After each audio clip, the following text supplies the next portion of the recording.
What is up guys, Greedy Knight here with a guide on longsword for the Monster Hunter Rise demo. The weapon is arguably more powerful than Valor Style, while also adding various quality of life improvements from its world iteration. Same format and disclaimer as before, this is the demo moveset, and the final moveset can receive changes in the full game. I will post a separate video noting the differences. Anyways, let's get into it. If you are a seasoned longsword user, then I'm happy to say that a lot of the standard moves and mechanics remain the same. You have your infinite 4-hit XXAX combo, Fade Slash, and 4-hit Spirit combo.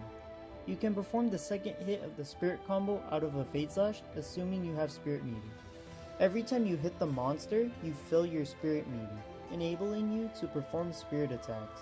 If you run out of Spirit Meter, then your Spirit combos will fizzle out. Make sure to mix in regular attacks and Spirit attacks. During a Spirit combo, you can press X after the first 2 moves to refill some meter so you can finish your 4 hits. Your Spirit gauge is unchanged.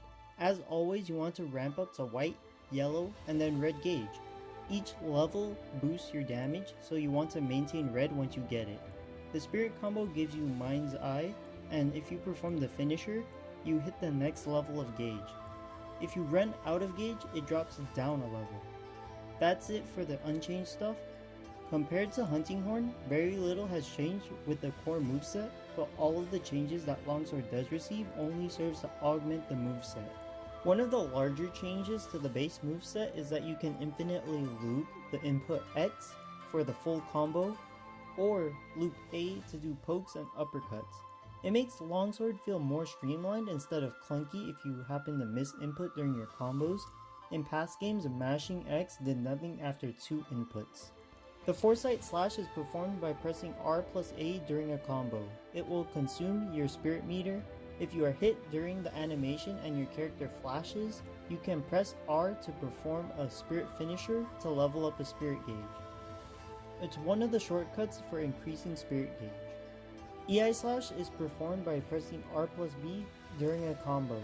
You sheath your sword like a samurai, and then you have 2 options. Press X to do a double slash.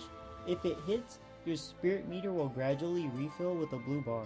Press R to perform a roundhouse slash, causing you to face the monster as you run past it.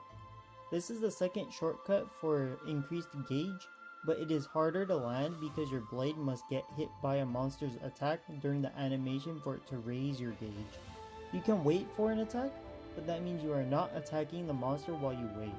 You can perform an EI Slash after a Spirit combo finisher to prevent yourself from the sheathing animation. Also, it's a method to increase your Spirit gauge 2 levels in one go. In fact, you can chain a successful EI Slash into another EI Slash, any of your regular attacks, or a Helm Splitter, meaning you can loop Helm Splitter while you have wire bugs, or continue with your sick combos depending on the situation. With your weapon sheath, you have jump attacks via ZL plus X into X, or you can input R to do the 3rd hit of the Spirit combo mid-air. Once you land, you can hit R once more to do the 3rd hit of the Spirit combo on the ground, and then R one last time to do a finisher, assuming you have enough Spirit Meter. With your weapon drawn, you have 2 Silkbind attacks. ZL plus X does Soaring Kick. Pressing X does a plunging thrust that gives you a regenerating Spirit Meter.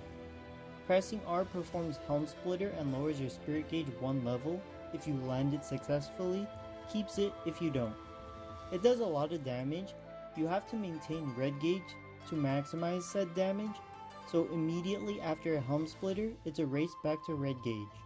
This Silkbind attack costs 1 bug. The other Silkbind attack is Critical Juncture, Serene Pose, which is a counter move performed with the inputs ZL plus A. It quote-unquote reflects an attack causing damage after a monster hits your serrated net. It's good, but strictly inferior to the damage of a Helm Splitter. This Silkbind attack uses 2 wire bugs, making this Silkbind attack that much harder to use because Soaring Kick is the favorite in terms of damage, only consuming 1 wire bug and looking cool as hell. If you are coming from Monster Hunter GU, then you will want to practice EI Slash and Foresight Slash. They have different timings and requirements from the Valor parry. Start with Foresight Slash, then EI Slash. Foresight is easier to learn, while EI Slash is versatile in terms of stringing combos together. You will need to use both to maximize your longsword gameplay. If you are coming from Monster Hunter World, Soaring Kick isn't too hard to learn and is actually more forgiving than regular Helm Splitter. Considering now that EI Slash is now easier to land and more versatile for your moveset, get accustomed to using it more. If you liked the video or learned something new about longsword, consider subscribing and dropping a like to see more content like this. Comment down below if you want me to cover a specific Blade Master weapon, otherwise I'll be moving on to different topics. That's all I have for this one. Greedy Knight, signing out.